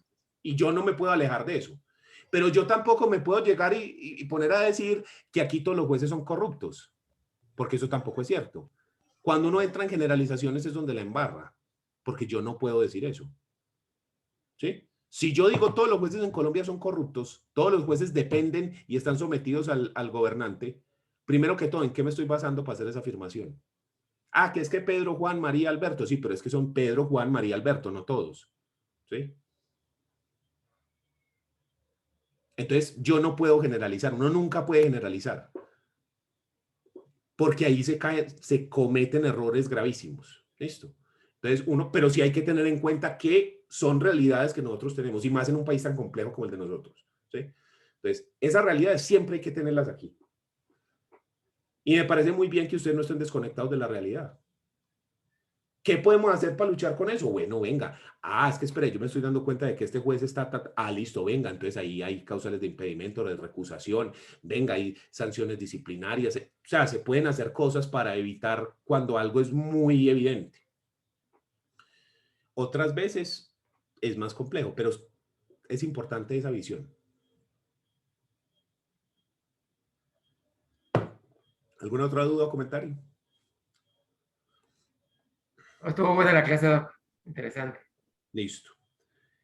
Nuestro siguiente tema, dejando de lado esto de las características que ya lo estaban ustedes viendo, va a ser las calidades del juez. Para hablar de las calidades del juez, nos vamos a remitir a una ley, la ley 270 del 96, que es la ley estatutaria de la Administración de Justicia. Y ahí están los requisitos generales para ser juez y unos requisitos específicos para ser juez. ¿Listo? Entonces, ¿Cuál es la ley? Ley 270 del 96, que es la ley estatutaria de la Administración de Justicia. Vale acá. Ley 270 del 96. Y entonces, por acá abajo, vea, por ejemplo, aquí en la ley está lo de la celeridad y oralidad, véalo.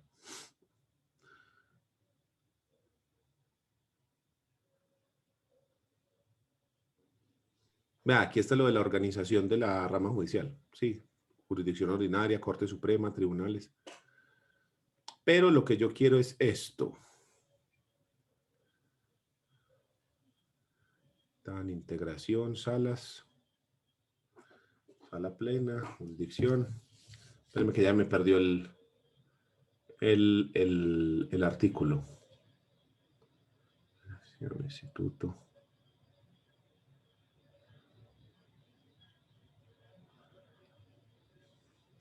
Espérame un segundito, yo lo uso por acá, que lo tengo acá en las notas. Dame un segundito, que es el... ¿Qué artículo es que no era de los primeros, hombre?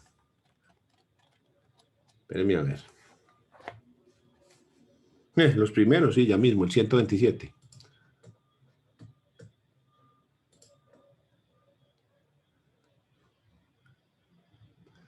¿127?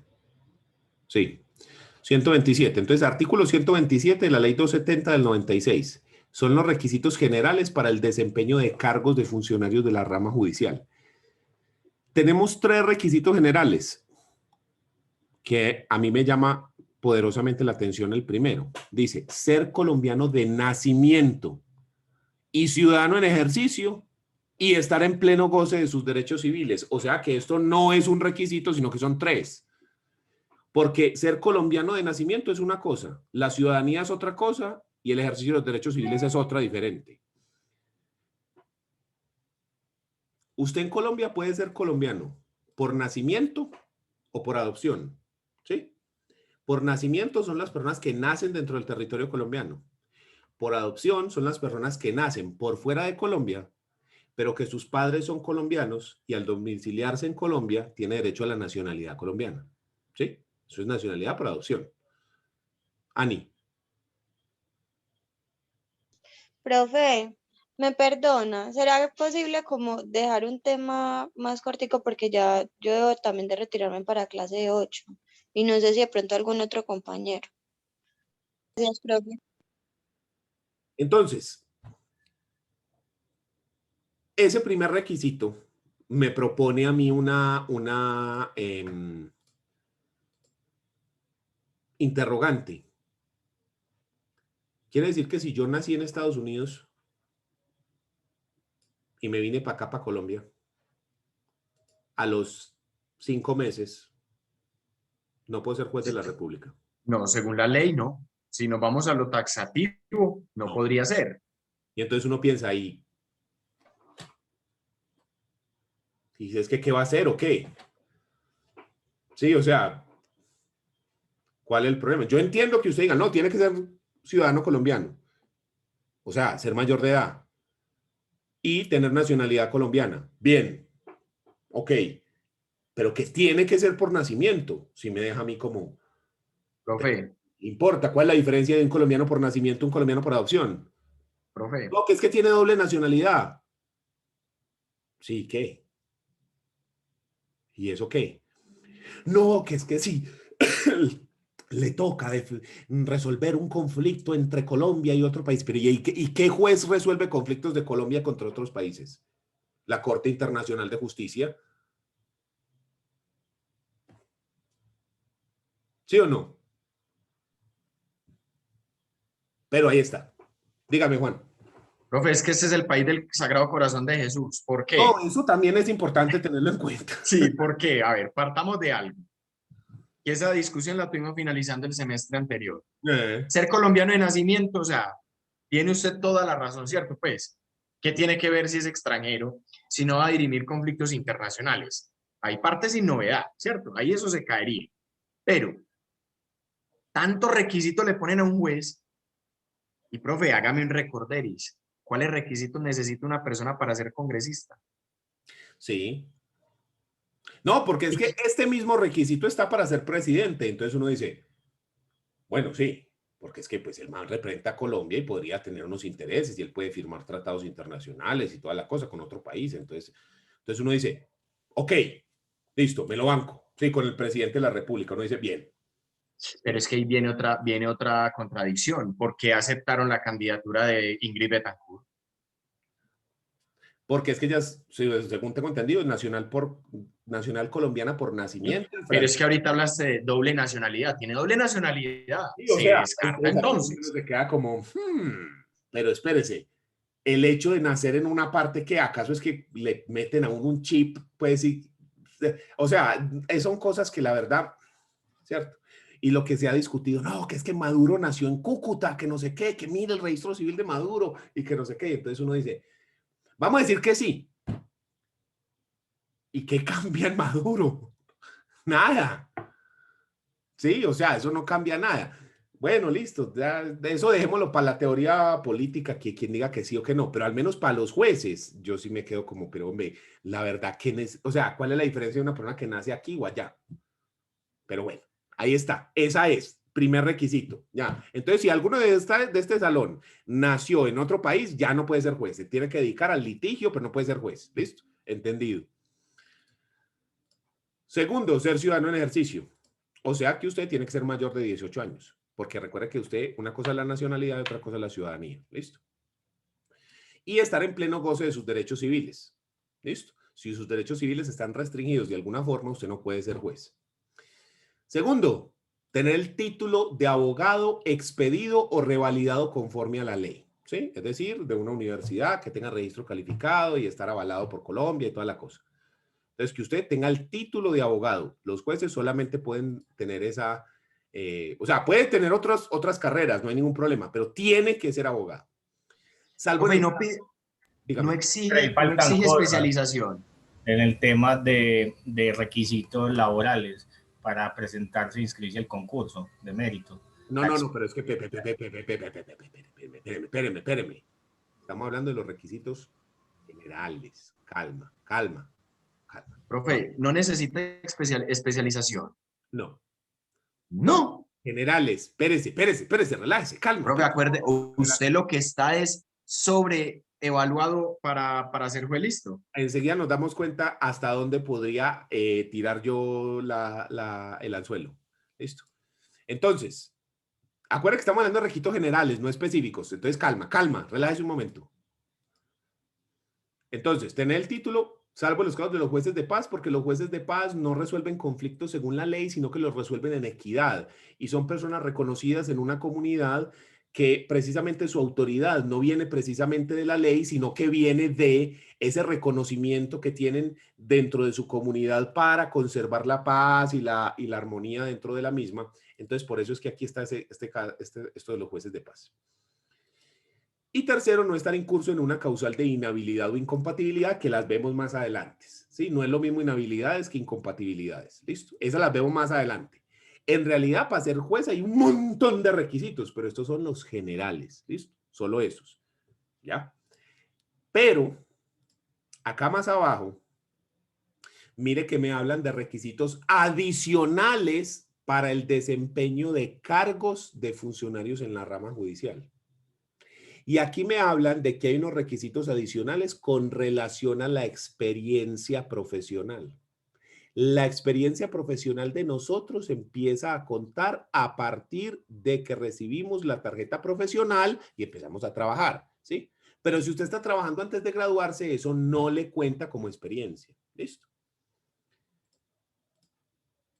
Aquí dice, para el cargo de juez municipal, usted tiene que tener una experiencia profesional de mínimo 2 años. Mínimo. ¿Listo? Para el cargo de juez de circuito, tiene que tener una experiencia profesional de mínimo 4 años. Y para el cargo de magistrado de tribunal, usted tiene que tener una experiencia de mínimo 8 años. Profe, pero ahí me perdí con esas experiencias, porque usted acabó de decir previamente que si estaba trabajando antes eso no le valía. Entonces, No, explíqueme porque eso. dice, ojo con esto, la experiencia de que trata el presente artículo deberá ser adquirida con posterioridad a la obtención del título de abogado en actividades jurídicas, ya sea de manera independiente o en cargos públicos o privados o en el ejercicio de la función judicial, pero tiene que ser con posterioridad a la obtención del título. Por esto. ¿Sí? Ah, ok, un litigante tiene 4 años de experiencia litigando y ya podría aplicar a un juez municipal o a un juez de circuito. Por medio de declaraciones juramentadas. Pero fue una consulta. Entonces ya cuando sale el concurso de mérito para eso, ya le exigen otra cosa aparte de eso, que serían las especializaciones, dependiendo del concurso. Exactamente, pero es que no es que se lo exigen, sino que ya le explico cómo funciona. El requisito mínimo. Cuando estos cargos, los que estamos viendo ahí hasta tribunal, porque la corte está en otro paseo, estos cargos requieren concurso, ¿sí? O sea, no es solamente esto, sino que además usted se tiene que presentar a un concurso de méritos. En ese concurso es por puntaje, ¿listo?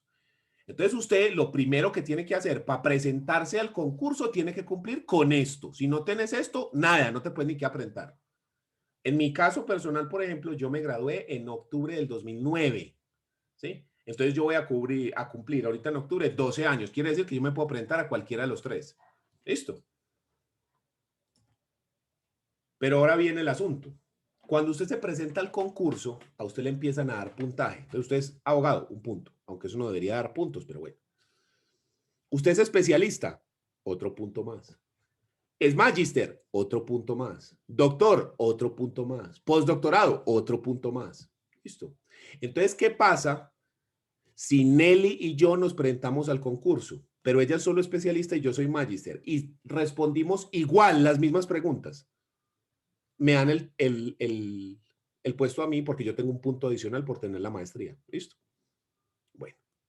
Ojo pues con esto. Entonces usted se presenta y además del puntaje que usted necesita en el examen de conocimiento técnico al respecto, a usted le dan puntaje por otras cosas, ¿cierto? Por los estudios que tiene, la experiencia, etcétera, etcétera. Y al final lo que se hace es un consolidado con todas las personas que se presentaron al concurso y se le da el cargo al que tenga el puntaje más alto. ¿Listo? Ve que es que yo conozco un caso que un señor... Sí. Pero eso volvemos al mismo. Eso ya es otro asunto aparte, que la rosca, que la corrupción, eso ya es otro paseo. Estamos hablando del deber ser. ¿Listo? Entonces se le da a la persona que tiene el puntaje más alto. Lo que sí es un problema para mí es que esto solamente es hasta el tribunal, no hasta la corte. Porque para pertenecer a la corte, usted necesita ser propuesto en una terna por parte del presidente o del Congreso, en fin.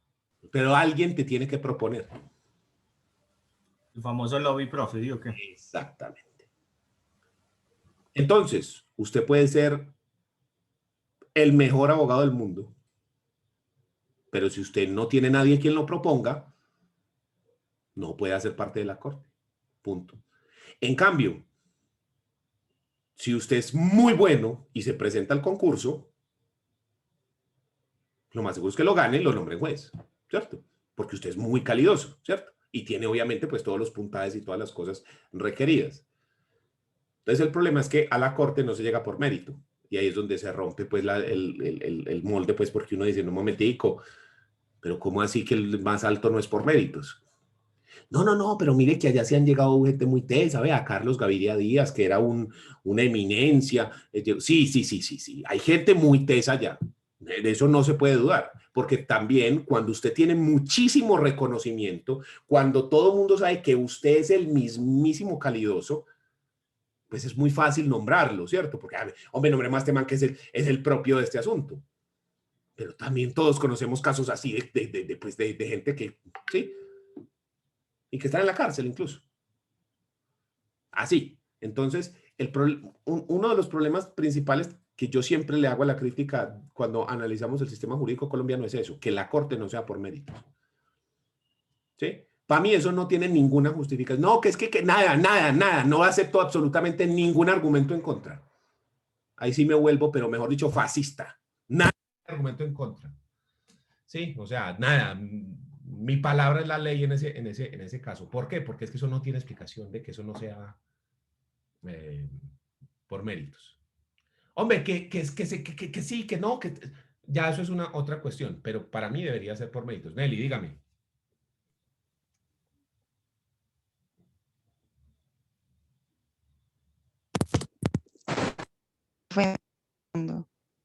Sí, hágale tranquila. Sí, es que pensé que no. Profe, Señor. Dígame. Ok.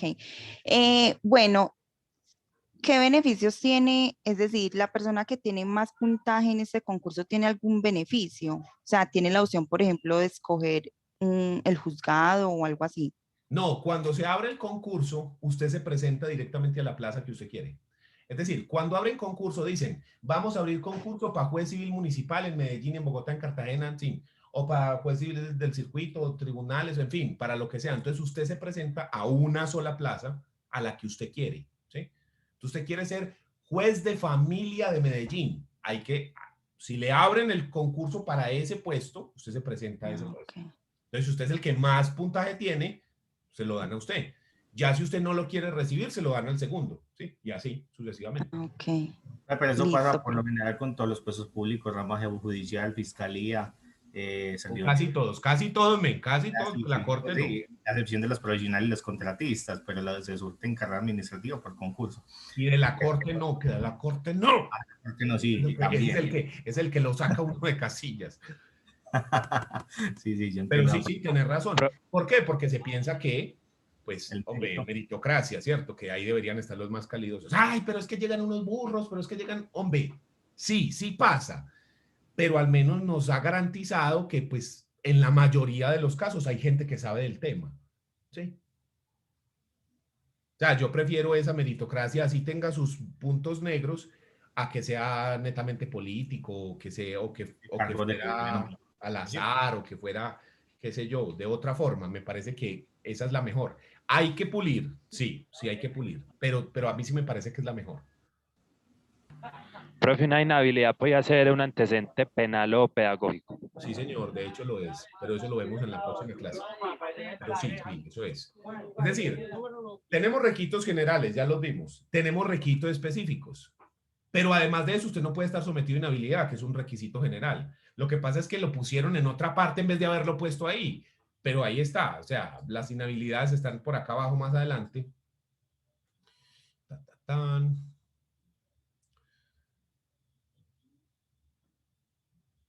Traslado, situaciones, comisiones, duración, vacancia especial, disponibilidad, permisos, vacantes, suspensión, servicio militar. Vea las inhabilidades, acá están. Entonces, son un montonón.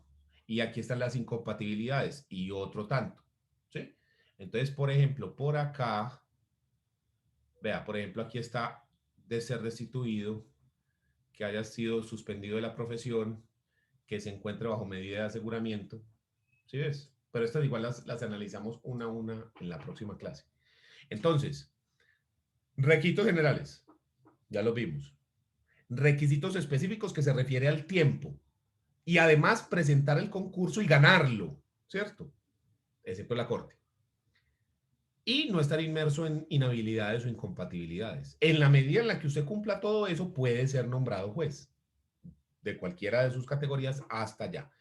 Para la corte es otro paseo porque lo que usted requiere es básicamente lobby político o un reconocimiento nacional de tal forma de que usted sea, digamos, una opción para ser candidatizado a. De resto, muy difícil. Sí, básicamente es casi imposible pues llegar si usted no tiene alguna de las dos anteriores. ¿Quién tiene alguna duda o comentario? Bueno, entonces vamos a dejar ahí, vamos a concluir ya por la clase de hoy. La próxima clase continuamos con el tema de inhabilidades e incompatibilidades para ejercer el cargo de juez. Y de ahí ya nos metemos con la parte del retiro del cargo y eso, y ya después continuamos con los otros sujetos procesales. ¿Listo? Muchas gracias por la atención Profe. y nos vemos la otra semana.